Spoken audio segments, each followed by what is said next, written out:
চাপে পড়ে নির্বাচনের তারিখ ঘোষণা করা হয়েছে। প্রধান উপদেষ্টার সঙ্গে বৈঠক থেকে বেরিয়ে জামায়াতের অভিযোগ চলছে এনসিপির সঙ্গে, এরপর বিএনপি।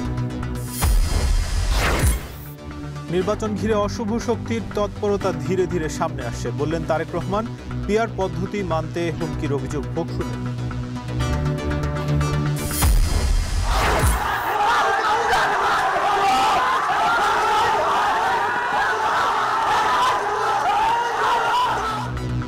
চট্টগ্রাম বিশ্ববিদ্যালয়ের শিক্ষার্থী ও স্থানীয়দের সংঘর্ষে প্রবিসি সহ আহত 2 শতাধিক। 144 ধারা জারি, উস্কানির অভিযোগে বিএনপি নেতা বহিষ্কার।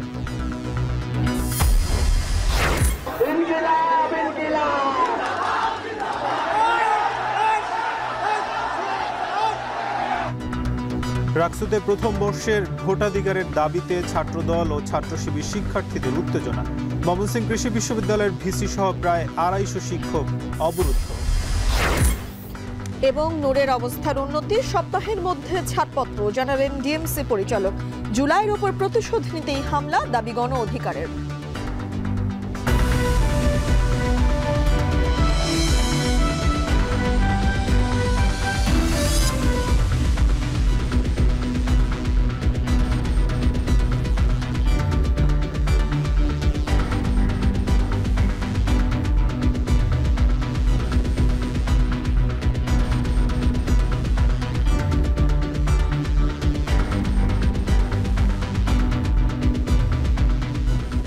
শুনছিলেন শিরোনাম, স্বাগত জানাচ্ছি। এখন সন্ধ্যায় পুরো সংবাদ জুড়ে সঙ্গে রয়েছি আমি তানজিলা খান মিম এবং আমি নাজমুস সাকিব। দেশের রাজনৈতিক পরিস্থিতি ও জাতীয় নির্বাচনের নিয়ে বিএনপি, জামায়াত, এনসিপির সঙ্গে বৈঠক করেছেন প্রধান উপদেষ্টা ডক্টর মোহাম্মদ ইউনূস। বিকেলে প্রধান উপদেষ্টার সঙ্গে প্রথমে বৈঠকে অংশ নেয় জামায়াতের নায়েবে আমির সৈয়দ আবদুল্লাহ মোহাম্মদ তাহেরের নেতৃত্বে 4 সদস্যের প্রতিনিধি দল। বৈঠক শেষে তিনি সাংবাদিকদের বলেন, চাপে পড়ে নির্বাচনের তারিখ ঘোষণা করা হয়েছে। জুলাই সনদ ছাড়া নির্বাচনের ঘোষণা ভুল সিদ্ধান্ত। এদিন জামায়াতের পর প্রধান উপদেষ্টা পৃথক বৈঠকে বসেন জাতীয় নাগরিক পার্টি এনসিপির সঙ্গে। সন্ধ্যা 7:30টায় প্রধান উপদেষ্টার সঙ্গে বিএনপির বৈঠকের কথা রয়েছে। একটি নির্নকশার নির্বাচনের দিকে আমরা যাচ্ছি কিনা সেই ব্যাপারে আমাদেরও প্রস্তুতি হয়েছে, জনগণের প্রস্তুতি। কারণ হিসেবে আমরা বলেছি যে এই সরকার লন্ডনে গিয়ে নির্বাচনের তারিখ ঘোষণা একটি দলের সাথে বৈঠক করে এটা নজিরবিহীন ঘটনা, এবং এতে করে তার নিরপেক্ষতাপূর্ণ হয়েছে এবং একটি দলকে বেনিফিট দেওয়া হয়েছে মানুষের পারসেপশনের ক্ষেত্রে যে এই দলটি আগামী নির্বাচনে ভালো। যমুনা এই মুহূর্তে বৈঠক করছে এনসিপির নেতৃবৃন্দ। এরপর প্রধান উপদেষ্টার সঙ্গে বিএনপির বৈঠকের কথা রয়েছে। এ নিয়ে আরও জানাতে প্রধান উপদেষ্টার সরকারি বাসভবন যমুনার সামনে থেকে যুক্ত হচ্ছেন শাহাদাত অভ্র।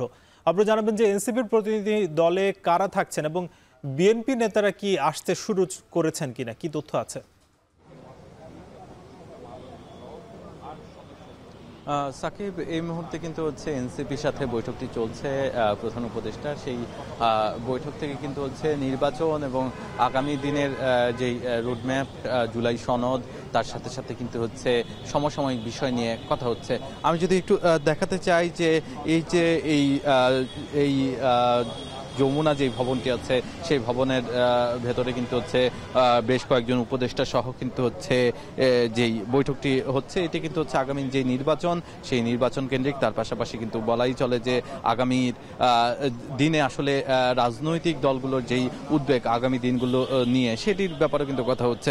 আমরা যেমনটি শুনছিলাম যে একটু আগে যখন হচ্ছে জামায়াতের নায়েবে আমির সৈয়দ আবদুল্লাহ মোহাম্মদ তাহের তিনি কিন্তু বেরিয়ে কিন্তু আমাদেরকে বলেছিলেন যে তারা কিন্তু এই বৈঠকে মূলত আগামী নির্বাচন ফেব্রুয়ারির মাসেই হবে, এমনটা কিন্তু হচ্ছে তাদের পক্ষ থেকে কোনো ধরনের সমস্যা নেই। তারা কিন্তু এই সময়ের মধ্যে নির্বাচন চান এবং শুধুমাত্র তাদের পক্ষ থেকে দাবি ছিল যে জুলাই সনদ বাস্তবায়ন করেই কিন্তু হচ্ছে নির্বাচনের পথে হাঁটার কথা তারা জানিয়েছেন। তার সাথে সাথে কিন্তু হচ্ছে পিআর পদ্ধতিতে নির্বাচনের দাবিও জানিয়েছেন। তারা বলছেন যে যেহেতু বেশিরভাগ দলই আসলে পিআর পদ্ধতি চায়। কোনো নির্দিষ্ট কয়েকটি দলের জন্য এই পিআর পদ্ধতি বন্ধ রাখার কোনো যৌক্তিকতা নেই, এমন কিন্তু প্রস্তাব দিয়েছেন প্রধান উপদেষ্টার কাছে তিনি। এছাড়াও কিন্তু তারা বলেছেন যে আগামী নির্বাচনকে কেন্দ্র করে আইন শৃঙ্খলা বাহিনীকে ঢেলে সাজানোর কথা। এই যে বর্তমান যে পরিস্থিতি, এই পরিস্থিতিতে কিন্তু যেখানে নানাবিধি সমস্যা নিয়ন্ত্রণ করতে পারছে না সরকার, সেই জায়গা থেকে নির্বাচন কিভাবে নিয়ন্ত্রণ করবে সেটির ব্যাপারে কিন্তু নানা রকম কথা উদ্বেগ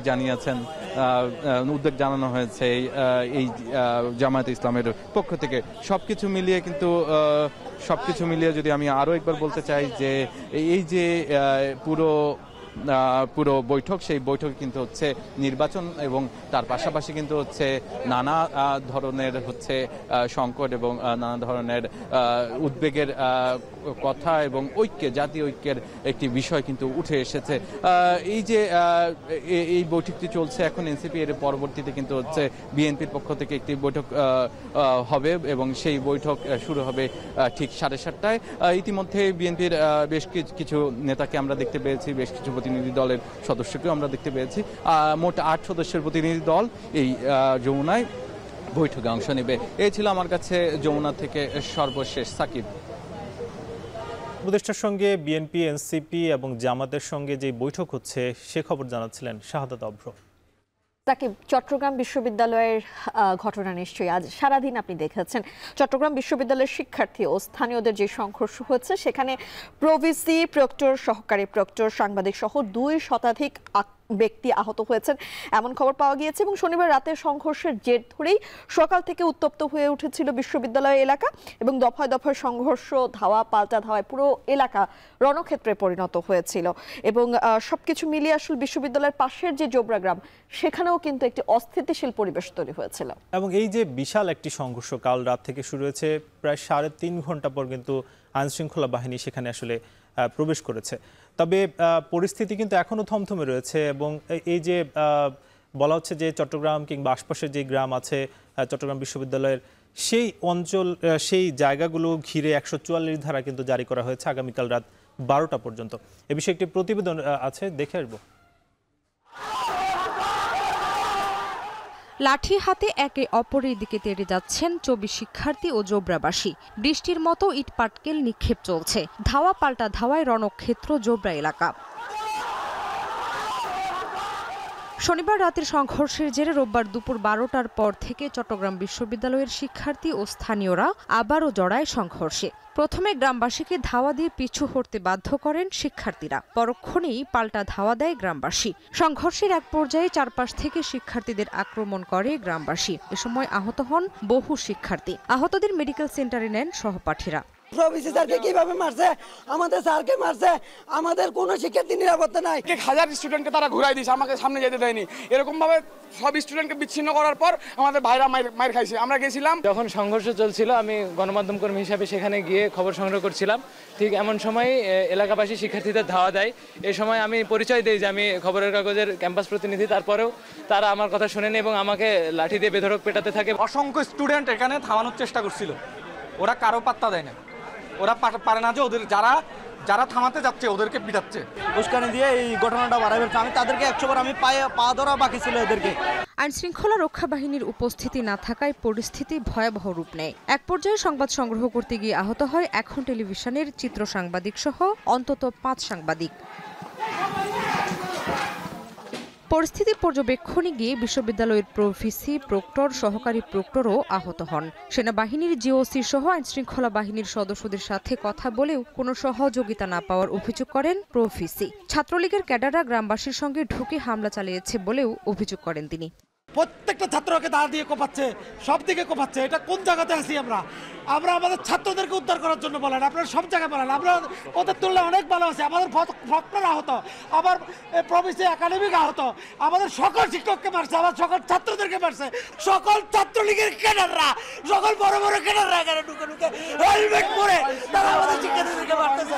কোনো পুলিশ নাই, কোনো কিছু নাই। পরে ঘটনার প্রায় 3.5 ঘন্টা পর ক্যাম্পাসে প্রবেশ করে পুলিশ ও সেনাবাহিনী। হয়নি। তল্লাশি চালায় বিভিন্ন বাড়িতে এবং আটক করা হয় একজনকে। এদিকে শিক্ষার্থীদের উপর স্থানীয়দের হামলায় উস্কানি দেওয়ার অভিযোগে বিএনপির নির্বাহী কমিটির সদস্য উদয় বড়ুয়াকে দলের সব পদ থেকে বহিষ্কার করেছে দলটি। শনিবার রাতে এক নারী শিক্ষার্থীকে মেসের দারোয়ান লাঞ্ছনা করে এমন অভিযোগে স্থানীয়দের সাথে রাতভর সংঘর্ষ হয়। এতে আহত হন অর্ধশতাধিক শিক্ষার্থী। প্রতিবাদে সোমবার সকাল থেকে প্রধান ফটকে তালা দিয়ে অবস্থান কর্মসূচি পালন করেন শিক্ষার্থীরা। অন্যদিকে বাসাবাড়ি ও ব্যবসা প্রতিষ্ঠানে হামলা ভাঙচুরের প্রতিবাদে বিশ্ববিদ্যালয়ের ২ নম্বর গেট সড়ক অবরোধ করে রাখেন স্থানীয়রা। এ ঘটনায় সব ক্লাস পরীক্ষা স্থগিত করে বিশ্ববিদ্যালয় প্রশাসন। পরিস্থিতি নিয়ন্ত্রণে সোমবার রাত ১২টা পর্যন্ত ১৪৪ ধারা জারি করেছে প্রশাসন। এখন চট্টগ্রাম। আমরা প্রতিবেদনে কিন্তু দেখছিলাম যে সারা দিনের যে সংঘর্ষ সেখানে প্রক্টর, সরকারি প্রক্টর সহ শিক্ষার্থীরা ব্যাপক হারে আসলে আহত কিন্তু হয়েছেন এবং সেখানে আমাদের এখন টেলিভিশনের একজন সহকর্মীও কিন্তু আহত হয়েছিলেন। আর আমরা যে প্রতিবেদনটি দেখছিলাম সেখানেও কিন্তু বলা হয়েছে ১৪৪ ধারা জারি করা হয়েছে এবং এখন আসলে সেখানকার অবস্থা কি সেটা একটু জানতে চাই। চট্টগ্রাম বিশ্ববিদ্যালয়ের সবশেষ খবর জানাতে আমাদের সঙ্গে বিশ্ববিদ্যালয়ের ২ নম্বর গেট এলাকা থেকে যুক্ত হচ্ছেন কাজী মাহফুজ। মাহফুজ, আমরা একটি প্রতিবেদনেই দেখছিলাম এবং সারাদিন ভর আপনাদের তথ্য প্রতিবেদনের মাধ্যমেই আমরা জেনেছি সেখানে ১৪৪ ধারা জারি করা হয়েছে। সে জারির পর এখন বিশ্ববিদ্যালয় এলাকায় পরিস্থিতি কেমন দেখছেন? দেখুন, গেল মধ্যরাত থেকে রাতভর সংঘর্ষ। এরপর আমরা দেখেছি দ্বিতীয় দফায় দুপুর ১২টা থেকে গ্রামবাসীর সাথে বিশ্ববিদ্যালয়ের শিক্ষার্থীদের যে সংঘর্ষ হয় সেটি বিকেল নাগাদ এসেই মূলত থামে। আমরা দেখেছি সেনাবাহিনী, পুলিশ, বিজিবি, র্যাবের সদস্যরা আসার পরেই মূলত পরিস্থিতি অনেকটা শান্ত হয়। তবে এখনও থমথমে অবস্থা আমরা দেখতে পাচ্ছি। যদিও ততক্ষণে গত রাত থেকে এখন পর্যন্ত যে সংঘর্ষ, এর মধ্যে আমরা দেখেছি চট্টগ্রাম বিশ্ববিদ্যালয়ের মেডিকেল সেন্টারের যে তথ্য, সেই তথ্য অনুযায়ী ৩ শতাধিক শিক্ষার্থী আহত হয়েছেন। এর মধ্যে কারো হাতে, কারো পায়ে, কারো বুকে এবং কেউ মাথায় আঘাতপ্রাপ্ত হয়েছেন। এই মুহূর্তের অবস্থা যদি বলি সেক্ষেত্রে আমরা দেখতে পাচ্ছি র্যাব, পুলিশ, সেনাবাহিনী সহ বিজিবির সদস্যরা কিন্তু ২ নম্বর গেট এলাকায় টহলরত অবস্থায় রয়েছেন। তারা যে এলাকাটিতে মূলত ১৪৪ ধারা জারি করা হয়েছে সেই সব জায়গাতে তারা টহল দিচ্ছেন এবং এই মুহূর্তে আমরা দেখতে পাচ্ছি কিছু শিক্ষার্থীদের সাথেই সেনাবাহিনীর সদস্যরা কথা বলছেন। আমরা সেখানে দেখতে পাচ্ছি শিক্ষার্থীরা আইনশৃঙ্খলা বাহিনীর সদস্যদেরকে বারবার বলছেন যারা এই ঘটনার সাথে জড়িত, যারা ইন্ধনদাতা, তাদেরকে দ্রুত গ্রেফতার করে আইনের আওতায় নিয়ে আসার জন্য এই ধরনের কথা শিক্ষার্থীদের পক্ষ থেকে বলা হচ্ছে। আমরা সেই দৃশ্যগুলো দেখছি। আপনাকে বলে রাখি যে এই জোবরা গ্রামের অতীতেও কিন্তু এরকম শিক্ষার্থীদের সাথে বিভিন্ন বিষয়ে সংঘর্ষের ঘটনা ঘটে। তবে এবারের ঘটনাটি একেবারে অন্যান্য ঘটনাকে ছাপিয়ে গেছে। যে পরিমাণ শিক্ষার্থী বলা হচ্ছে ৩ শতাধিক শিক্ষার্থী আহত হয়েছে, সেই জায়গাতে আসলে এটিকে একটি বিরল ঘটনা বলছেন এবং এক্ষেত্রে প্রশাসনের যে ভূমিকা, বিশেষ করে আইনশৃঙ্খলা বাহিনীর সদস্যদের যে ভূমিকা, সেটি নিয়ে কিন্তু শিক্ষার্থীরা প্রশ্ন তুলেছেন। তাদেরকে যেভাবে সহযোগিতা করা দরকার ছিল সেটি কিন্তু পায়নি, এমন অভিযোগ শিক্ষার্থীরা করেছেন। তো সবকিছু মিলে বলা যায় যে এখন আইনশৃঙ্খলা বাহিনীর সদস্যদের উপস্থিতিতে পরিস্থিতি অনেকটাই শান্ত রয়েছে।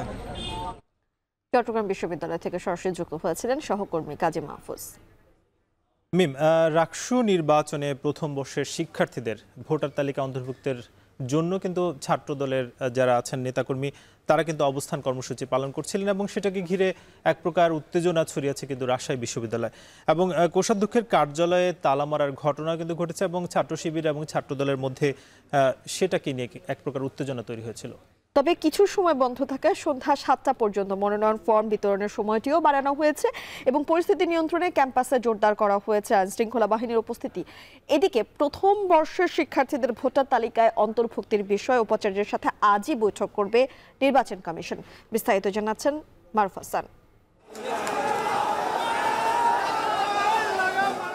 প্রথম বর্ষের শিক্ষার্থীদের ভোটার তালিকায় অন্তর্ভুক্তির দাবিতে সকাল ৯টা থেকে কোষাধ্যক্ষের কার্যালয়ের সামনে অবস্থান নেয় ছাত্রদল। পরে 10টার দিকে ছাত্রদলের সভাপতি সুলতান আহমেদ রাহির নেতৃত্বে নেতাকর্মীরা কোষাধ্যক্ষের কার্যালয়ে ঢুকে মনোনয়ন বিতরণ কার্যক্রম বন্ধ করে গেটে তালা মেরে দেয়। বৈষম্য বিরোধী ছাত্র আন্দোলনের সাবেক সমন্বয়ক, শিক্ষার্থী এবং শিবিরের বিভিন্ন পর্যায়ের নেতাকর্মীরা কোষাধ্যক্ষের কার্যালয়ে পাল্টা অবস্থান নেন। পরে তালা খোলা নিয়ে কয়েক দফা ধস্তাধস্তি চলে দুই পক্ষের মধ্যে। এ সময় তালা খুলে দিতে আলটিমেটাম দেয়া হয় ছাত্রদলকে। তালা না খোলায় বেলা ১টার দিকে কোষাধ্যক্ষের কার্যালয়ে ঝুলানো তালা ভেঙে ফেলেন অপরপক্ষ। ভবনের বাইরে ছাত্রদল আর ভবনের ভেতরে অবস্থান নেয় ছাত্র শিবির ও বৈষম্য বিরোধী আন্দোলনের নেতাকর্মীরা। এদিকে ধস্তাধস্তির ঘটনায় শিক্ষার্থী ও সংবাদকর্মী সহ উভয় পক্ষের অন্তত ৪ জন আহত হন। বিশ্ববিদ্যালয়ের মেডিকেল সেন্টার থেকে প্রাথমিক চিকিৎসা নিয়েছেন আহতরা। এখানে আমাদের যারা শিক্ষার্থী ছিল তাদের উপর তারা খুবই নগ্নভাবে আক্রমণ করে। আক্রমণের এক পর্যায়ে তারা আমাকে আহত করে। ক্যাম্পাসে যত যাই হোক, আমরা সাধারণ শিক্ষার্থীরা প্রত্যাশা রাখি যে নির্বাচন যেই তারিখে প্রশাসন দিয়েছে ওই তারিখেই প্রশাসনকে নির্বাচন দিতে হবে। ভাঙচুরের বিষয়ে জানতে চাইলে শাখা ছাত্রদল সভাপতি সুলতান আহমেদ রায় বলেন, প্রশাসন নিজের খেয়াল খুশি মতো নির্বাচন আয়োজনের চেষ্টা করছে। এর প্রতিবাদেই আজকের অবস্থান। আজকে যে বিশ্ববিদ্যালয়ে যে কাহিনী হয়েছে এর জন্য সম্পূর্ণ দায় রাজশাহী বিশ্ববিদ্যালয়ের উপাচার্য। তারা প্রথম বর্ষের শিক্ষার্থীদেরকে ইচ্ছাকৃতভাবে এই রাষ্ট্র নির্বাচন থেকে দূরে রেখেছে। এদিকে বৈষম্য বিরোধী ছাত্র আন্দোলনের সাবেক সমন্বয়ক সালাউদ্দিন আম্মার বলেন, শান্তিপূর্ণভাবে মনোনয়ন বিতরণে বাধা দিয়ে ছাত্রদল নির্বাচনের বিপক্ষ শক্তি হিসেবে দাঁড়িয়েছে। একই অভিযোগ জানিয়েছে ছাত্র শিবির। ছাত্রদল বৃহস্পতিবারে তারা নমিনেশন নিয়ে রবিবারে এসে তারা চেয়ার ভাঙচুর করলো, তারা আচরণবিধি লঙ্ঘন করছে। ছাত্রদল আচরণবিধি লঙ্ঘনের কারণে তারা অবশ্যই নির্বাচনে অংশগ্রহণ করতে পারবে না। আমরা জাস্ট টাইমে আমাদের মনোনয়নপত্র নিতে আসছি। আজকে যদি ডেট শেষ হয়ে যায়, ছাত্রদলে তো মনোনয়নপত্র নিয়ে আসে, আমার তো নেওয়া নাই, তাহলে আমি সেখানে বাদ পড়ে যাব। আজকে তারা যে অস্থিতিশীল অবস্থা তৈরি করছে ক্যাম্পাসে, সেটি আমরা কখনোই প্রত্যাশা করি না। দ্বিতীয় কথা হচ্ছে যে এখানে প্রত্যেকটি সংগঠনের, প্রত্যেকটি ব্যক্তির গণতান্ত্রিক অধিকার, সেই গণতান্ত্রিক অধিকারে কিন্তু বাধা দেওয়া হয়েছে তালা ঝুলানোর মধ্যে দিয়ে। তফসিল ঘোষণার সময় প্রথম বর্ষের শিক্ষার্থীরা বিশ্ববিদ্যালয়ের শিক্ষার্থী ছিলেন না। এখন আর তাদের ভোটার করার সুযোগ নেই বলে জানান রাকসু নির্বাচনের প্রধান নির্বাচন কমিশনার। 2024-25 শিক্ষার্থীদের আপনারা জানেন যে তফসিল ঘোষণার পর যদি কাউকে ভোটার করতে হয়, এটির এখতিয়ার নির্বাচন কমিশনের নেই। আমরা এই বিষয়ে প্রশাসনের সাথে কথা বলবো। কোনো পন্থায় যদি প্রশাসন আমাদেরকে বলে, তাহলে আমরা 2024-25-এর শিক্ষার্থীদের বিষয়টা নিয়ে কথা বলবো। এদিকে উত্তেজনা সত্ত্বেও দুপুরের পর রাকসু নির্বাচনের মনোনয়ন ফরম বিতরণ কার্যক্রম আবার শুরু হয়েছে। মারুফা চান, এখন, রাজশাহী। রাকসু নির্বাচনে প্রথম বর্ষের শিক্ষার্থীদের যেই ভোটার তালিকা অন্তর্ভুক্ত, সেটা নিয়ে আসলে সারাদিনই উত্তেজনা এক প্রকার চলেছে এবং দেখেছি যে তালা মারার ঘটনাও কিন্তু কোষাধ্যক্ষের রুমে ঘটেছে এবং সেই বিষয়ে সিদ্ধান্তের জন্য কিন্তু নির্বাচন কমিশনের সঙ্গে ছাত্র যে সংগঠনগুলো আছে তারা কিন্তু একটি বৈঠকে বসেছে। আরেকটি খবর যদি আমি একটু বলতে চাই, আপনি জানেন নিশ্চয়ই, কম্বাইন্ড ডিগ্রির দাবিতে বাংলাদেশ কৃষি বিশ্ববিদ্যালয়ের ভিসা সহ একাডেমিক কাউন্সিলের প্রায় 250 শিক্ষককে 5 ঘন্টা ধরে অবরুদ্ধ করে রেখেছে শিক্ষার্থীরা। সেই খবরও কিন্তু আমরা দর্শকদেরকে একটু জানাবো। তবে আমরা একটু রাজশাহীতে শুরুতেই যেতে চাই। মারুফ হাসান আছেন আমাদের সঙ্গে। মারুফ, জানাবেন যে এখন কি পরিস্থিতি, বৈঠকটি চলছে, সেখানে কোনো সিদ্ধান্ত এলো কিনা এবং আজকে কতটি ফর্ম বিক্রি হয়েছে?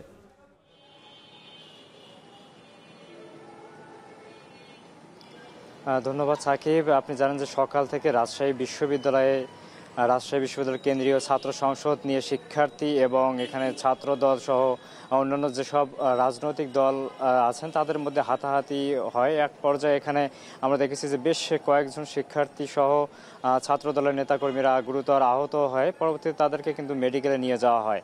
এখন পর্যন্ত ক্যাম্পাসের যে পরিবেশ সেটি অনেকটাই স্বাভাবিক এবং এখানে আইন শৃঙ্খলা বাহিনীর যে মহড়া সেটি আমরা দেখতে পাচ্ছি। পাশাপাশি আজকে কিন্তু রাকসুর মনোনয়ন ফর্ম তোলার একদম শেষ দিন ছিল। শেষ সময়ে এসে আমরা এখনও সঠিক যে মোট তথ্যটি সেটি এখনও পাইনি। পরবর্তীতে এখানে নির্বাচন কমিশন সেটি অফিসিয়ালি আমাদের জানাতে চেয়েছে। তবে বিকেলে এই নির্বাচন কমিশনের একটি তথ্য মতে যতটুকু জানতে পেরেছে, সেখানে মনোনয়ন ফর্ম সংগ্রহ করেছে 80 জনের মতো। কিছুক্ষণ আগেই এখানে রাজশাহী বিশ্ববিদ্যালয়ের যত ধরনের ছাত্র সংগঠন এবং যারা রাকসুর প্রার্থী হিসেবে মনোনয়ন ফর্ম সংগ্রহ করেছে তাদের সহ ছাত্রদল সহ এখানে সিনেট ভবনে নির্বাচন কমিশনের একটি মিটিং বসেছিল। সেই সবাই একটি সিদ্ধান্ত নেওয়ার কথা ছিল যে সেখানে রাকসু নির্বাচনে প্রথম বর্ষের শিক্ষার্থীরা অংশগ্রহণ করতে পারবে কিনা এই বিষয় নিয়ে আলোচনা দীর্ঘ সময় ধরে হয়। এক পর্যায়ে গণতান্ত্রিক ছাত্র জোট এবং ছাত্র দলের নেতাকর্মীরা আলোচনা সভা শেষ না করেই সেই সিনেট ভবন থেকে বের হয়ে আসেন। পরবর্তীতে এখানে শিক্ষার্থীদের সঙ্গে তারা চূড়ান্ত সিদ্ধান্ত নিতে পারেনি, তবে নির্বাচন কমিশন পরবর্তীতে সেই সিদ্ধান্ত নেবেন বলেও আমাদের জানিয়েছেন এবং পরবর্তীতে তারা আমাদের আপডেট জানাবেন। সাকিব, রাজশাহী বিশ্ববিদ্যালয়ের কেন্দ্রীয় ছাত্র সংসদ রাকসুর এই ছিল আমার কাছে সবশেষ তথ্য। এবারে আমরা যাব ময়মনসিংহের সহকর্মী ইমতিয়াজ আহমেদের কাছে। ইমতিয়াজ, আমরা বলছিলাম কম্বাইন্ড ডিগ্রির দাবিতে বাংলাদেশ কৃষি বিশ্ববিদ্যালয়ের ডিগ্রি সহ একাডেমিক কাউন্সিলের প্রায় 250 শিক্ষককে 5 ঘন্টা ধরে অবরুদ্ধ করে রেখেছে শিক্ষার্থীরা। সেক্ষেত্রে শিক্ষার্থীদের দাবির বিষয়ে বিশ্ববিদ্যালয় প্রশাসন কি বলছে এবং এই যে অচল অবস্থা তৈরি হয়েছে সেই অবস্থা নিরসনে কোনো উদ্যোগ এখন পর্যন্ত নেওয়া হয়েছে কিনা? যতই বেলা গড়াচ্ছে, যতই রাত বাড়ছে, ততই কিন্তু পরিস্থিতি উত্তপ্ত হচ্ছে। বিশেষ করে এখন থেকে দুপুর 1টা থেকে অবরুদ্ধ অবস্থায় রয়েছেন শিক্ষক সহ এই বিশ্ববিদ্যালয়ের উপাচার্য। প্রায় 6 ঘন্টা 20 মিনিট হতে চলল তারা কিন্তু বাংলাদেশ কৃষি বিশ্ববিদ্যালয়ের শিল্পাচার্য জয়নুল আবেদিন মিলনায়তনে সেখানে কিন্তু তারা অবরুদ্ধ হয়ে করে রেখেছে বিক্ষুব্ধ শিক্ষার্থীরা। আপনি জানেন যে কম্বাইন্ড ডিগ্রির দাবিতে কিন্তু শিক্ষার্থীরা প্রায় 1 মাসের উপরের সময় ধরে কিন্তু তারা আন্দোলন করে আসছিল এবং আজকে শিক্ষকদের যে একাডেমিক কাউন্সিল ছিল সেই কাউন্সিলে তারা কিন্তু একটা সিদ্ধান্ত জানানোর কথা ছিল যে আসলে কম্বাইন্ড ডিগ্রি থাকবে কি থাকবে না। এবং দুপুর 1টার দিকে শিক্ষকরা তারা যে বিষয়টি জানিয়েছেন যে কম্বাইন্ড ডিগ্রির পাশাপাশি অ্যানিম্যাল হাজবেন্ডারি এবং ভেটেরিনারি সায়েন্স ডিগ্রি সহ 3টি ডিগ্রি থাকবে। সুতরাং শিক্ষার্থীরা কিন্তু আরও ক্ষুব্ধ হয়ে যায়। তারা যেখানে চেয়েছিলেন যে শুধুমাত্র 1টি ডিগ্রি থাকবে সেখানে আরও 3টি ডিগ্রি। সুতরাং এই ক্ষেত্রটা তাদের জন্য আরও বৈষম্যের ব্যাপার এবং এর পরেই কিন্তু এই জয়নুল আবেদিন মিলনায়তনের মূল ফটকে এবং 2টি গেটেই কিন্তু তালা দিয়ে দেয়। সঙ্গে সঙ্গে শিক্ষকরা কিন্তু সেখানে অবরুদ্ধ হয়ে পড়ে এবং উপাচার্য সহ সেখানে কিন্তু অবরুদ্ধ অবস্থায় রয়েছেন। আমরা জানতে পেরেছি যে বেশ কয়েকজন শিক্ষক অসুস্থ হওয়ার কারণে তাদেরকে নিরাপদে যেতে দেওয়া হয়েছে এবং বাকিরা কিন্তু অবরুদ্ধ অবস্থায় আছে। এবং আমরা দেখতে পাচ্ছি এখানে প্রশাসনের পক্ষ থেকে ম্যাজিস্ট্রেট, পুলিশ সুপার থেকে শুরু করে শিক্ষক এবং বিভিন্নভাবেই কিন্তু জেলা প্রশাসক ইতিমধ্যেই কিন্তু এসে উপস্থিত হয়েছেন। তিনি শিক্ষার্থীদের সঙ্গে আলোচনা করছেন আসলে কীভাবে এটি সমাধান করা যায়। এর আগেও কয়েক দফায় শিক্ষকরা শিক্ষার্থীদের সঙ্গে আলোচনা করেছেন কিন্তু আলোচনা ফলপ্রসূ হয়নি। আমরা জানতে পেরেছি সর্বশেষ আপডেট হলো শিক্ষকরা একটি আলোচনায় বসেছে, সেই আলোচনার পর মধ্যে দিয়ে একটি ডিসিশন আসতে পারে। এবং একটু বলে রাখতে চাই সকালের দিকে বিশেষ করে আমরা যতদূর জানি যে প্রায় 4.5 ঘন্টা ধরে কিন্তু কৃষি অনুষদে যারা শিক্ষার্থী রয়েছেন তারা কিন্তু রেলপথ অবরোধ করেছেন। সেই সময় কিন্তু জেলা প্রশাসক এসে তিনি কিন্তু যে সংশ্লিষ্ট দপ্তরের কথা বলে সেখানে কিন্তু তারা সমাধান করার চেষ্টা করেছেন। এবং আমরা দেখতে পাচ্ছি যে যারা শিক্ষার্থী রয়েছেন তারা কিন্তু শিক্ষক রয়েছেন তারা কিন্তু অবরুদ্ধ অবস্থায় রয়েছেন এবং একটি আলোচনা চলছে। সেই আলোচনার পরেই কিন্তু শিক্ষার্থীদের একটা নির্দিষ্ট সমাধানের দিবে এবং শিক্ষার্থী যারা রয়েছেন তারাও একটা চাচ্ছেন যে তারা এই অচল অবস্থা থেকে বেরিয়ে তারা সুষ্ঠু একটা সুন্দর সমাধান চান এবং তারা একটা কম্বাইন্ড ডিগ্রি চান। তারা বলছেন যে দেশের 7টি বিশ্ববিদ্যালয়ে কম্বাইন্ড ডিগ্রি পড়ানো হয় কিন্তু বাংলাদেশ কৃষি বিশ্ববিদ্যালয়ে সে ব্যবস্থা নেই। সুতরাং এখন পর্যন্ত কিন্তু কোনো সমাধানের পথ পাওয়া যায়নি। এখন পর্যন্ত শিক্ষকরা কিন্তু অবরুদ্ধ রয়েছে। সব মিলিয়ে এই ছিল মিম আমার কাছে সব শেষ। আমাদের সঙ্গে সহকর্মী ইমতিয়াজ আহমেদ যুক্ত হয়েছিল এবং তিনি জানাচ্ছিলেন বাংলাদেশ কৃষি বিশ্ববিদ্যালয় থেকে সর্বশেষ খবর। মিম, ঢাকা বিশ্ববিদ্যালয় কেন্দ্রীয় ছাত্র সংসদ সেটা নির্বাচন নিয়ে একেবারে সরগরম কিন্তু অবস্থা। আজকে 6ষ্ঠ দিনের মতো প্রচারণা আমরা দেখেছি, কিন্তু এখানে দেখা যাচ্ছে যে ঐক্যবদ্ধ শিক্ষার্থী জোট প্যানেলের জিএস প্রার্থী যিনি SM ফরহাদ তার আসলে প্রার্থিতার বৈধতা চ্যালেঞ্জ করে রিট করেছেন বাম জোট নেত্রী ফাহমিদা আলম। এবং SM ফরহাদ কিন্তু অভিযোগ করেছেন ছাত্র শিবিরের বিরুদ্ধে প্রোপাগান্ডা ছড়ানো হচ্ছে বলে। এদিকে ইশতেহার ঘোষণা করেছে বামপন্থী ছাত্র সংগঠন সমর্থিত প্রতিরোধ পরিষদ। বিস্তারিত জানাচ্ছেন হাসিব বিল্লাহ। রোববার সকাল থেকে শিক্ষার্থীদের পদচারণায় মুখর ঢাকা বিশ্ববিদ্যালয় ক্যাম্পাস। হাকিম চত্বর, কেন্দ্রীয় গ্রন্থাগার কিংবা কলা অনুষদের সামনে প্রচারপত্র বিতরণ করেন ডাকসু প্রার্থীরা। যখন হল থেকে অনুষদ, ক্যাম্পাসের প্রত্যেকটি পয়েন্ট চষে বেড়াচ্ছেন প্রার্থীরা, তখন ঐক্যবদ্ধ শিক্ষার্থী জোট মনোনীত ছাত্র শিবির সমর্থিত প্যানেলের জিএস প্রার্থী SM ফরহাদের প্রার্থিতার বৈধতা চ্যালেঞ্জ করে রিট দায়ের করেন বামজোট মনোনীত প্যানেলের মুক্তিযুদ্ধ ও গণতান্ত্রিক আন্দোলন বিষয়ক সম্পাদক প্রার্থী ফাহমিদা আলম। যে ছাত্র শিবিরের কেন্দ্রীয় কমিটি ঢাকা বিশ্ববিদ্যালয়, সেখানেও কিন্তু তিনি জিএস পদে আছেন।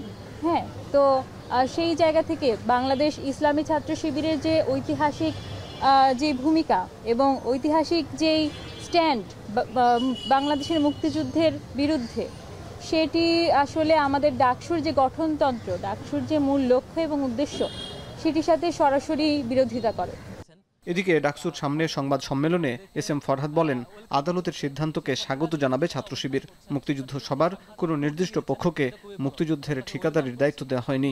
যিনি কোর্টে রিট করেছেন আমার প্রার্থিতা চ্যালেঞ্জ করে প্রার্থিতা বাতিলের জন্য, আপনাকে ওয়েলকাম। এবং স্বভাবতই ছাত্র শিবিরের জায়গা থেকে এবং আমাদের জায়গা থেকে কোর্টের রায়ের প্রতি এবং আইন এবং আদালতের প্রতি আমাদের রেসপেক্ট অলওয়েজ ছিল, সামনেও থাকবে। ৭১-এর মুক্তিযুদ্ধ এদেশের মানচিত্র, এদেশের সংস্কৃতি, এদেশের সবকিছুই এদেশের সকল মানুষের। একটি নির্দিষ্ট পক্ষকে দায়িত্ব দিয়ে দেওয়া হয় নাই সেটিকে ঠিকাদারি করবার জন্য। শেষ সময় এসে কোনো প্রার্থীর বিরুদ্ধে রিট ডাকসু নির্বাচন বানচালের ষড়যন্ত্র হতে পারে বলে মন্তব্য করেন ছাত্রদল সমর্থিত প্যানেলের জিএস প্রার্থী শেখ তানভীর বারী হামিম। বিশ্ববিদ্যালয় প্রশাসনের বিপক্ষে প্রথমে রিট করা উচিত ছিল, কারণ তারা তো তখনই পক্ষপাতিত্বমূলক আচরণ করেছে। তারা ডাকসুর যে গঠনতন্ত্র, তার সাথে যে সাংঘর্ষিক একটি ছাত্র সংগঠন, তাদেরকে নির্বাচনী আওতাভুক্ত করেছে। কিন্তু এই যে নির্বাচন 6 দিন পরে, 7 দিন পরে, তার আগে একটি রিট, এটা নির্বাচনকে ব্যাহত করার একটি পায়তারা হতে পারে। এদিকে ছাত্র শিবিরের ঐক্যবদ্ধ শিক্ষার্থী জোট প্যানেলের বিরুদ্ধে আচরণবিধি লঙ্ঘনের অভিযোগ তুলে কমিশন বরাবর লিখিত অভিযোগ জানিয়েছে ছাত্রদল সমর্থিত প্যানেল। একটা প্যানেল থেকে বারংবার স্বাধীনতা সংগ্রামের ইতিহাসকে কটাক্ষ করাটা কোনোভাবেই ডাকসুর যে গঠনতন্ত্রের যে ধারা, সেই ধারাকে ভঙ্গ করা হচ্ছে। সুতরাং আশা করি নির্বাচন কমিশন সেটার বিরুদ্ধে তাদের যথাযথ ব্যবস্থা গ্রহণ করবে। এদিন মধুর ক্যান্টিনে ইশতেহার ঘোষণা করে বামপন্থী ছাত্র সংগঠন সমর্থিত প্রতিরোধ পর্ষদ। 18 দফা সম্বলিত এই ইশতেহারে ডাকসুর কাঠামো সংস্কার, শিক্ষার্থীদের ক্ষমতায়ন সহ বিভিন্ন বিষয়ে প্রতিশ্রুতি দেওয়া হয়।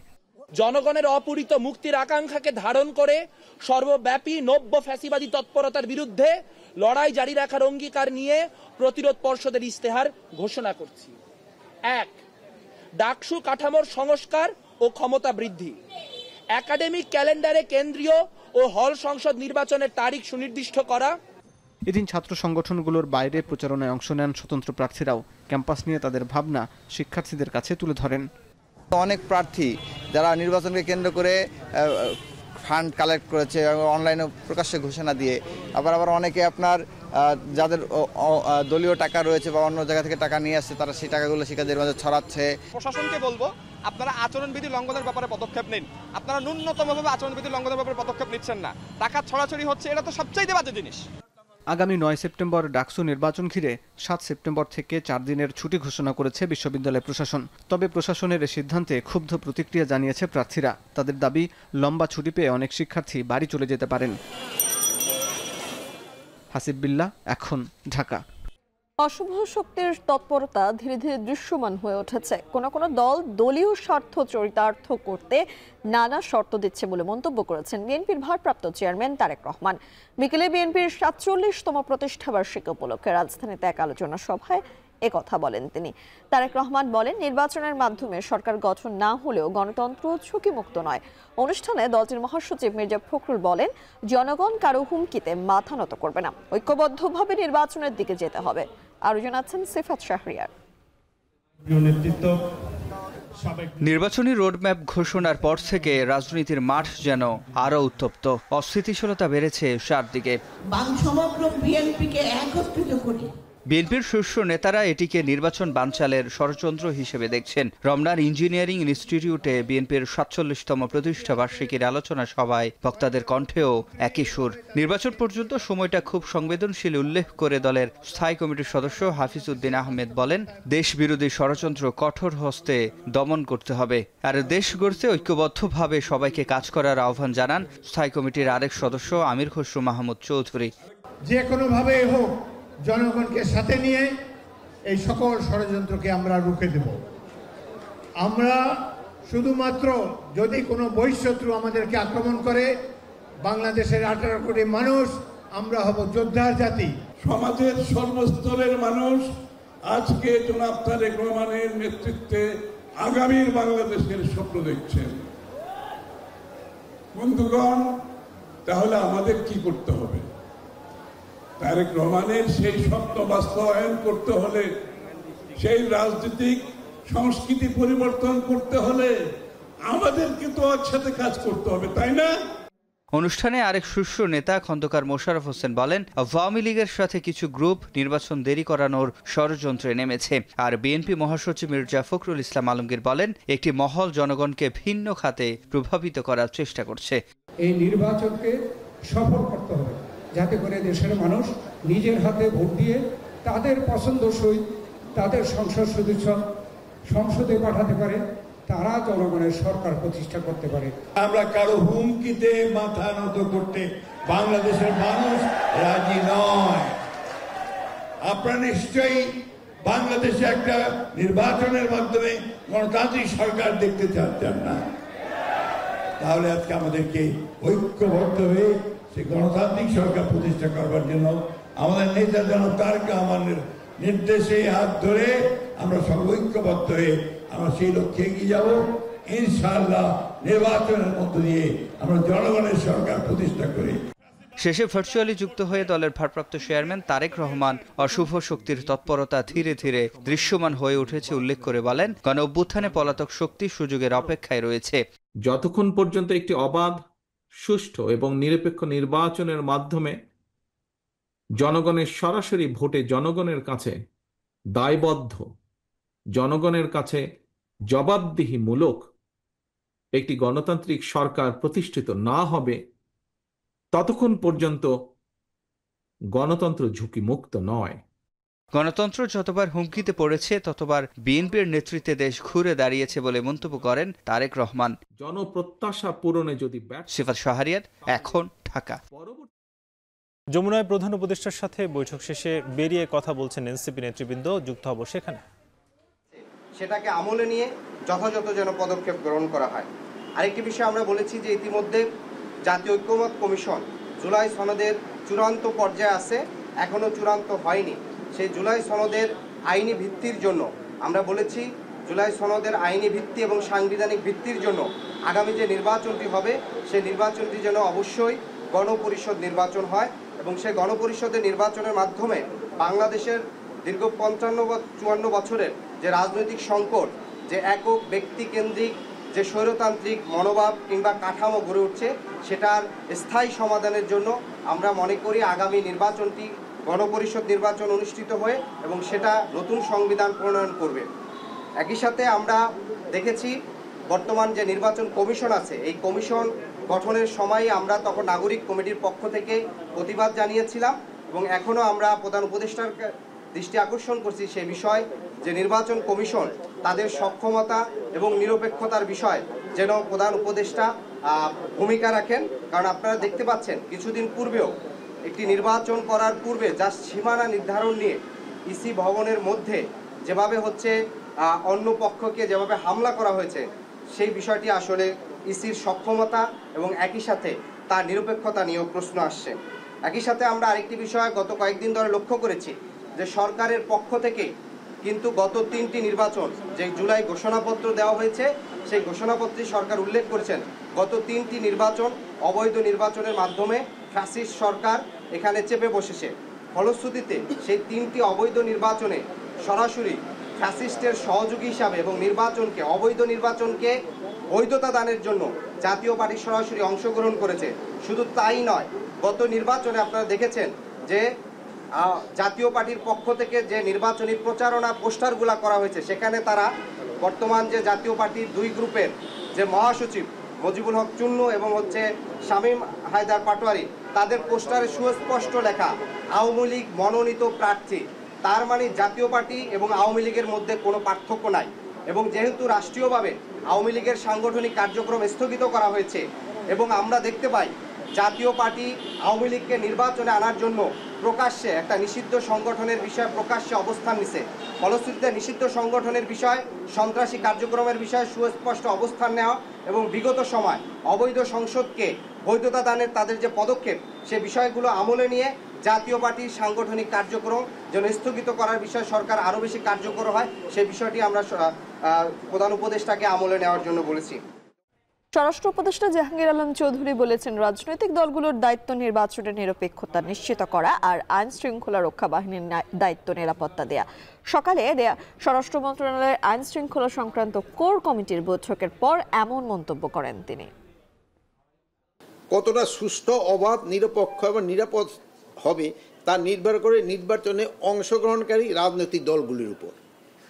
আমাদের আইন শৃঙ্খলা বাহিনী নির্বাচনে নিরাপত্তা প্রদান ও আইন শৃঙ্খলা বজায় রাখার ক্ষেত্রে সর্বাত্মক সহযোগিতা করে যাবে। এই ঐক্যে যদি ফাটল ধরে, এর মধ্যে কিন্তু ফ্যাসিস্ট দৃশ্যরা ঢুকে বিশৃঙ্খলা ও নৈরাজ্যকর পরিস্থিতি সৃষ্টি করতে পারে। এই আমরা দায়িত্ব নেওয়ার পরে 1604টা অবরোধ হয়েছে রাস্তায়, এইটা করতে 123টা সংগঠন। এই যানজটের কিন্তু একটা বড় কারণ হলো, একটা রাস্তা যদি একটা কোনা ব্লক হয়ে যায়, পুরা ঢাকা শহর কিন্তু এফেক্টেড হয়ে যায়। তা আমি সবার কাছে একটা অনুরোধ করব যে এটা যদি একটা পার্টিকুলার জায়গা, যেমন যেখানে মাঠ রয়ে গেছে অথবা সরোয়ারি উদ্যান রয়ে গেছে, এই সব জায়গায় যদি করে তো কিন্তু জনদুর্ভোগটা কমে। ধীরে ধীরে শারীরিক অবস্থার উন্নতি হচ্ছে গণ অধিকার পরিষদের সভাপতি নুরুল হক নূরের। সিটি স্ক্যান রিপোর্ট ভালো এসেছে। আগামী এক সপ্তাহের মধ্যে বাড়ি ফিরতে পারার সম্ভাবনা রয়েছে তার। সকালে তথ্য জানালেন ঢাকা মেডিকেল কলেজ হাসপাতালের পরিচালক ব্রিগেডিয়ার জেনারেল মোহাম্মদ আসাদুজ্জামান। ঢাকা মেডিকেলের পরিচালক জানান, নাক ও চোয়ালের হাড় ভাঙা, মস্তিষ্কে রক্তক্ষরণ এবং চোখে আঘাত নিয়ে ভর্তি হয়েছিলেন নূর। তার চিকিৎসার জন্য নাক, কান ও গলা ও নিউরোসার্জন সহ 6 সদস্য বিশিষ্ট বোর্ড গঠন করে তাকে চিকিৎসা দেওয়া হচ্ছে। তিনি আরও জানান, মস্তিষ্কে রক্তক্ষরণ কমে এসেছে, সার্বিক অবস্থার কিছুটা উন্নতি হয়েছে। আগামী এক সপ্তাহের মধ্যে নূর বাড়ি ফিরতে পারবেন বলে আশা প্রকাশ করেন পরিচালক। তবে মানসিক ট্রমার কারণে কিছু জটিলতা আছে বলে জানান তিনি। রাজনীতিবিদরা গণমাধ্যমের স্বাধীনতার অঙ্গীকার করলে সেটি হবে বড় সংস্কার, এমন মন্তব্য করেছেন জাতীয় ঐকমত্য কমিশনের সহসভাপতি ডক্টর আলী রিয়াজ। পেশাগত বিভক্তি এবং ফ্যাসিস্ট তৈরিতে ভূমিকায় গণমাধ্যম কর্মীদের এতটা পেছনে ফেলেছে বলে মন্তব্য করেন সাংবাদিক নেতারা। রাজধানীতে ব্রডকাস্ট জার্নালিস্ট সেন্টারের আয়োজনে গণমাধ্যম সংস্কার বিষয়ক মতবিনিময় সভায় উঠে আসে এসব কথা। বিস্তারিত মুজাহিদ শুভর প্রতিবেদন। বিগত 16 বছরে দুর্নীতি দুঃশাসনের অন্যতম সহযোগী ছিল অসংখ্য গণমাধ্যম ও এর কর্মীরা। দীর্ঘদিনের সমস্যার আলোকে 5 আগস্টের পর গণমাধ্যম সংস্কার কমিশন নানা সুপারিশের আলোকে প্রতিবেদন তৈরি করে। যদিও নানা বাস্তবতায় সেই প্রতিবেদন জাতীয় ঐকমত্য কমিশন গ্রহণ করেনি, তবুও প্রস্তাবিত প্রতিবেদনের আলোকে স্বাধীন সাংবাদিকতা, পেশাদারিত্ব, ওয়েস বোর্ড, মালিকানার ত্রুটিপূর্ণ নিয়ম সহ নানা বিষয়ে আলোচনা হয় বিজেসির আয়োজনে মতবিনিময় সভায়। সভায় সাংবাদিকরা উদারভাবে নিজেদের সমালোচনা করেন। নতুন করে সম্প্রচার কাউন্সিল প্রতিষ্ঠার প্রশ্নে পুরনো ইউনিয়নগুলোর অকার্যকারিতা নিয়ে সমালোচনা হয়। 2-1টি পত্রিকা ছাড়া নবম ওয়েস বোর্ড বাস্তবায়ন না হওয়ার পাশাপাশি 80% গণমাধ্যমে ঠিকমতো বেতন না হবার জন্য সমালোচনা করা হয়। ওয়েস বোর্ড তৈরি করেছেন, সেটি বাস্তবায়ন হলো কিনা সেটি দেখবার মতো কোনো কর্তৃপক্ষ আমার মনে হয় যে ছিল কিনা জানি না, যেটি ছিল তারা কার্যকর ছিল না। যে অন্তর্বর্তী সরকার থাকা পর্যন্ত আমরা এই জিনিসগুলো নিশ্চয়তা চাই, এগুলোর বাস্তবায়ন চাই, যেগুলো আমাদের সবার জন্য ঠিক আছে। যেগুলো ঠিক নাই ওগুলো বাদ দেন, কিন্তু কিছুই কি ঠিক নাই? সেগুলোর জন্য কি এখন পর্যন্ত সাংবাদিকরা কোনো আন্দোলনে নেমেছে? গণমাধ্যম যদি নিজেই নিজের পরিশুদ্ধতার জায়গাটা না তৈরি করে, তাহলে বাইরে থেকে এসে কে কাজটা করবে? তো সাংবাদিকতার ক্ষেত্রে আমার মনে হয় আমরাই দোষে দুষ্ট সবচেয়ে বেশি। আমাদের সেই প্রাতিষ্ঠানিক ভিত্তি গড়ে তোলার জায়গাটা যদি আমরা তৈরি করতে পারি, তাহলে গণমাধ্যম নিয়ে আমরা যত দুর্ভাবনার কথা বলি, অন্তত ফাইট করার জায়গাটা তৈরি হবে। সাংবাদিকদের দীর্ঘ সময় ফ্যাসিবাদকে সহায়তা করার দায় স্বীকার করেন সম্প্রচার সাংবাদিক সমিতির সদস্যরা। এছাড়াও ব্যাঙের ছাতার মতো মিডিয়ার জন্ম অত্যাচার বাড়াচ্ছে বলে মনে করেন তারা। বলেন, আস্থা ফেরাতে সরকারের সহযোগিতায় সংস্কার প্রস্তাব বাস্তবায়ন জরুরি। আমরা রিপোর্টার বা সাংবাদিকরা নিজেরা ব্যবহার করেছে, আমরা নিজেরা কখনো কখনো ব্যবহার করতে দিয়েছি। মানুষের আস্থা আমরা হারিয়েছি অনেক আগেই। গণমাধ্যম যদি রাষ্ট্রের চতুর্থ স্তম্ভ হয়ে থাকে, তাহলে চতুর্থ স্তম্ভর ব্যাপারে আপনাদের ঐক্যমত্য কমিশনের মধ্যে ওটা স্থান পায় নাই কেন? এবং আলাদা করে কি তিনি ব্যক্তিগতভাবে, যেহেতু তিনি এই ফিল্ডের মানুষ, তিনি কি এই বিষয়টা নিয়ে একটু নোটিশ করবেন কিনা সরকারের নীতি নির্ধারকদের কাছে? অনুষ্ঠানে সাংবাদিকদের কঠোর সমালোচনা করে ঐক্যমত্য কমিশনের সহসভাপতি ডক্টর আলী রিয়াজ বলেন, সাংবাদিকদের দুরবস্থার জন্য সাংবাদিক নেতৃত্ব দায় এড়াতে পারে না। সাংবাদিক ইউনিয়নগুলোকে কর্মীদের পেশাগত নিরাপত্তায় সোচ্চার হতে হবে। তবে সবচেয়ে বড় সংস্কার হবে নির্বাচনের আগে রাজনৈতিক দলের নেতাদের কাছ থেকে অঙ্গীকার গ্রহণ। যে আপনারা বরং রাজনৈতিক দলগুলোকে ডেকে ডেকে এই যে এত অসংখ্য টিভি সবগুলোকে চালু রেখে আলোচনাটা করুন, তো তারা প্রতিশ্রুতি দিক। তারা এখানে দাঁড়িয়ে এইটা জাতীয় ঐক্যমত্য কমিশনের আলোচনায় বসে কাগজে সই করার চেয়ে বড় বিষয় হয়ে দাঁড়াবে। এই কারণ হচ্ছে আপনারা প্রশ্নটা করবেন, সাংবাদিকরা প্রশ্নটা করবেন। সাংবাদিকরা নিজেদের মধ্যে ঐক্য এবং পেশাদারিত্বের প্রশ্নে একমত না হলে গণমাধ্যম সংস্কার কমিশনের প্রস্তাব বাস্তবায়ন সম্ভব নয় বলেও মনে করেন বক্তারা। মুজাহিদ শুভ, এখন, ঢাকা। গেল 2 মাসে ডেঙ্গুতে আক্রান্ত ও মৃত্যু দুটোই বেড়েছে। তাই পরিস্থিতি নিয়ন্ত্রণে না এলে সেপ্টেম্বরে পরিস্থিতি আরও অবনতির শঙ্কা বিশেষজ্ঞদের। এমন অবস্থায় সামনের দিনে ডেঙ্গু পরিস্থিতির অবনতি ঠেকাতে স্বাস্থ্য খাত ঢেলে সাজানোর পাশাপাশি দক্ষ স্বেচ্ছাসেবক দল গড়ে তোলার পরামর্শ জনস্বাস্থ্য বিশেষজ্ঞদের। শম্পা বিশ্বাসের প্রতিবেদন। চলতি বছর ডেঙ্গুতে আক্রান্ত হয়ে সারা দেশে হাসপাতালে ভর্তি রোগীর সংখ্যা 30,000-এর বেশি। এর মধ্যে সবশেষ বুধবার একদিনেই আক্রান্ত হয়েছেন 4 শতাধিক। বৃহস্পতিবার স্বাস্থ্য অধিদপ্তরের এক সংবাদ বিজ্ঞপ্তিতে এই তথ্য জানানো হয়। সংবাদ বিজ্ঞপ্তিতে বলা হয়, আক্রান্তদের মধ্যে বরিশাল বিভাগে 86, চট্টগ্রামের 70, ঢাকা বিভাগে সিটি কর্পোরেশনের বাইরের এলাকায় 68, ঢাকা উত্তর সিটিতে 52, ঢাকা দক্ষিণ সিটিতে 90, ময়মনসিংহ বিভাগে 30, রাজশাহীতে 31 এবং সিলেট বিভাগে 5 জন রয়েছেন।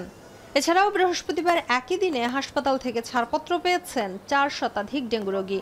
এই নিয়ে চলতি বছর হাসপাতাল থেকে ছাড়া পেয়েছেন 28,831 জন ডেঙ্গু রোগী। আর চলতি বছর 28 আগস্ট পর্যন্ত ডেঙ্গুতে প্রাণহানির সংখ্যা 118 জন। গেল 2 মাসে ডেঙ্গুতে আক্রান্ত এবং মৃত্যু দুটোই বেড়েছে। তাই পরিস্থিতি নিয়ন্ত্রণে না আসলে সামনের মাসে পরিস্থিতি আরও খারাপ হওয়ার আশঙ্কা সংশ্লিষ্টদের। এমন পরিস্থিতিতে সামনের দিনগুলোতে ডেঙ্গু পরিস্থিতির অবনতি ঠেকাতে স্বাস্থ্য খাতকে ঢেলে সাজানোর পাশাপাশি দক্ষ স্বেচ্ছাসেবক দল গড়ে তোলার পরামর্শ জনস্বাস্থ্য বিশেষজ্ঞদের। আমাদের প্রাথমিক এবং মাধ্যমিক পর্যায়ের কোনো হাসপাতাল স্বাস্থ্যকেন্দ্র চিহ্নিত করা নেই, সব বড় বড় হাসপাতালে। গ্রামাঞ্চলে আছে প্রাথমিক স্বাস্থ্যসেবা কেন্দ্র, কমিউনিটি ক্লিনিক, ইউনিয়ন স্বাস্থ্যকেন্দ্র। দ্বিতীয় মাধ্যমিক পর্যায়ের আছে, বা ওটা প্রাথমিকও বলতে পারে, উপজেলা হেলথ কমপ্লেক্স, জেলা হাসপাতাল আছে, আর অধিকাংশ জায়গায় মেডিকেল কলেজ হাসপাতাল আছে। তাহলে এইটা ওখানে যদি আপনি রোগীর আস্থা পায়, সেখানে চিকিৎসা করতে ব্যবস্থা থাকে, তাহলে তো বড় বড় ঢাকার এবং চট্টগ্রামে বড় বড় মেডিকেল কলেজ হাসপাতালে এই রোগীর ভিড়টা হয় না। সকল দপ্তরকে একসঙ্গে কাজ করার পাশাপাশি ডেঙ্গু রোগীদের জন্য হাসপাতালগুলোকে চিহ্নিত করারও পরামর্শ দেন জনস্বাস্থ্য বিশেষজ্ঞরা। পরিচ্ছন্নতা অভিযান করতে হবে, শুধুমাত্র আপনি পানি জমার পাত্র পরিষ্কার না, মানে সার্বিকভাবেই অপরিচ্ছন্ন পরিবেশকে পরিচ্ছন্ন করতে হবে। এই হাজার হাজার স্বেচ্ছাসেবক ছাত্র তরুণদেরকে যদি 3 থেকে 5 দিনের প্রশিক্ষণ দেওয়া হয়, বা 1 দিনের প্রশিক্ষণ যদি দেন, এই যারা কীটতত্ত্ববিদ, জনস্বাস্থ্যবিদ এবং পরিবেশবিদ, তাহলে তারা চমৎকার কাজ করতে পারবে। ঢাকা এবং ঢাকার বাইরের হাসপাতালগুলোতে প্রতিনিয়ত বেড়েই চলেছে ডেঙ্গু রোগীর সংখ্যা। তাই এটি নিয়ন্ত্রণে শহর থেকে গ্রাম সব পর্যায়ে স্বাস্থ্যসেবা বিকেন্দ্রীকরণের তাগিদ জনস্বাস্থ্য বিশেষজ্ঞদের।